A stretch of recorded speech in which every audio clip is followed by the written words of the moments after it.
Keutamaan surat Al-Ikhlas mulai dari diampuni dosa hingga dijanjikan istana di sorga. Meskipun suratnya pendek, keutamaannya luar biasa. Assalamualaikum warahmatullahi wabarakatuh. Bismillahirrahmanirrahim.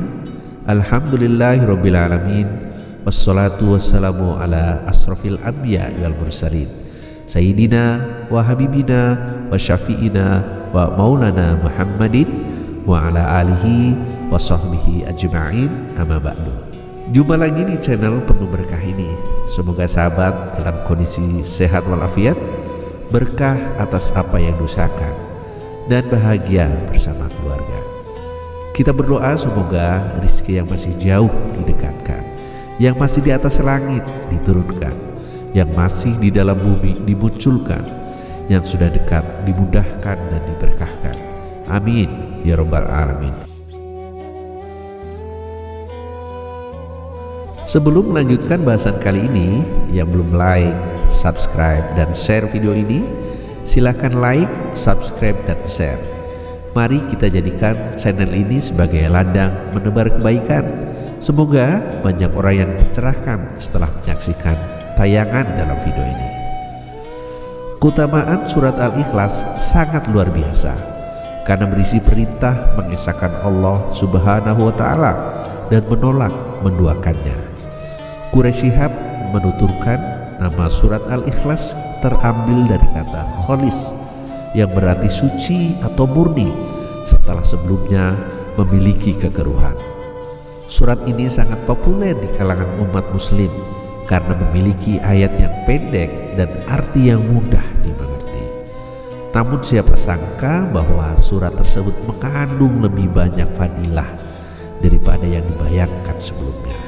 Surat Al-Ikhlas adalah surat ke-112 dalam Al-Quran yang termasuk dalam surat Makkiyah karena diturunkan di kota Mekah. Surat ini diturunkan Allah setelah surat An-Nas. Setiap surat diturunkan sesuai dengan kondisi yang sedang berlangsung.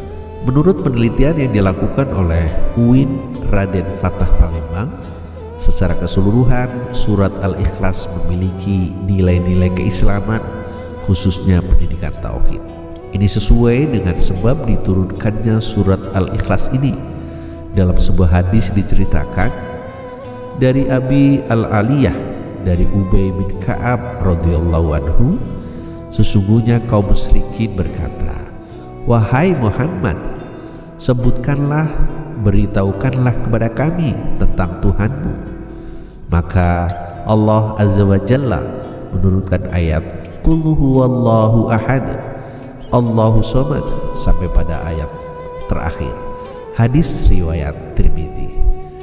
Mari sahabat, kita satu-satu melihat bagaimana keutamaan dari surat Al-Ikhlas. Ini baru sebagian dan masih banyak lagi keutamaan dari Al-Quran.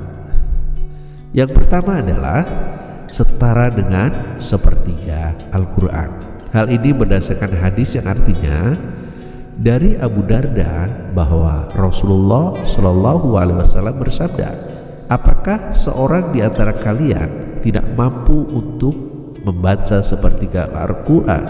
Dari Abu Darda bahwa Rasulullah Shallallahu Alaihi Wasallam bersabda, "Apakah seorang di antara kalian tidak mampu untuk membaca sepertiga Al-Quran dalam semalam?" Mereka mengatakan, "Bagaimana kami bisa membaca seperti Al-Quran?" Lalu Nabi bersabda, "Qul huwallahu ahad," itu sebanding dengan sepertiga Al-Quran. Hadis riwayat Muslim. Yang kedua, akan mendapatkan kecintaan Allah Subhanahu wa Ta'ala.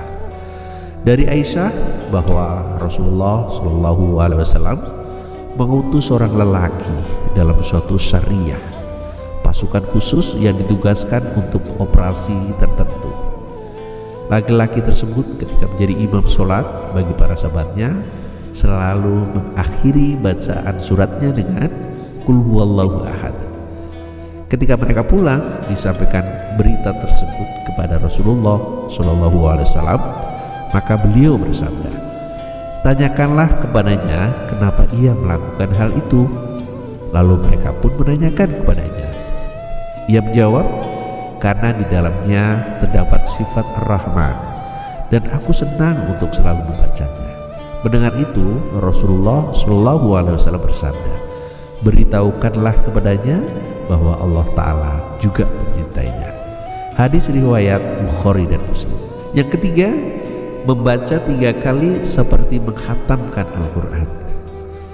Keutamaan surat Al-Ikhlas ini merupakan gambaran bahwa dibaca dalam bilangan tertentu akan mempunyai pahala orang yang membaca 30 juz Al-Quran. Diriwayatkan dari Anas bin Malik radhiyallahu anhu, Rasulullah SAW bersabda, barang siapa membaca surat Al-Ikhlas sekali, maka seakan-akan dia membaca sepertiga Al-Quran. Dan barang siapa membacanya 2 kali, maka seakan-akan membaca 2/3 Al-Quran. Dan barang siapa membacanya 3 kali, seakan-akan ia membaca Al-Quran seluruhnya. Hadis riwayat Anas bin Malik. Yang keempat, membaca 10 kali akan dibangunkan istana di surga. Ini berdasarkan hadis yang artinya dari Mu'az bin Anas al-Jahli, sahabat Nabi, dari Rasulullah SAW bersabda, barang siapa yang membaca Qul huwallahu ahad hingga menghatamkannya sebanyak 10 kali, maka Allah akan membangunkan untuknya sebuah istana di dalam surga. Maka berkata Umar bin Khattab, jika lebih banyak lagi ya Rasulullah. Rasulullah SAW menjawab, Allah memperbanyak, menambahkannya dan membalasnya dengan yang lebih baik. Hadis riwayat Ad-Dabrani. Yang kelima, mendapatkan pengampunan dosa selama 50 tahun. Keutamaan surat Al-Ikhlas selanjutnya dapat menjadi sarana menghapus dosa. Ini menurut hadis yang artinya dari Anas bin Malik, dia berkata bahwa Rasulullah SAW, barang siapa yang membaca Qul huwallahu ahad sebanyak 50 kali, niscaya Allah akan mengampuni dosanya selama 50 tahun. Hadis riwayat Ad-Darimi. Kemudian yang keenam, doanya akan dijabah. Saat menyertakan surat Al-Ikhlas dalam setiap permohonan, insya Allah akan dikabulkan. Ini berdasarkan hadis yang artinya dari Abdullah bin Buraidah dari bapaknya, sesungguhnya Nabi SAW mendengar seseorang berkata, ya Allah, sesungguhnya aku meminta kepadamu, sungguh engkau Allah yang zat yang ahad, yang tidak beranak dan tidak pula diberanakkan, dan tidak ada sesuatu pun yang setara dengannya. Maka beliau bersabda, sungguh dia meminta kepada Allah dengan namanya yang agung, yang jika seseorang meminta dengan nama tersebut, maka permintaannya akan diberikan, dan jika berdoa dengan nama tersebut, maka doanya akan dikabulkan. Hadis riwayat Ahmad. Masya Allah, demikianlah keutamaan dari surat Al-Ikhlas.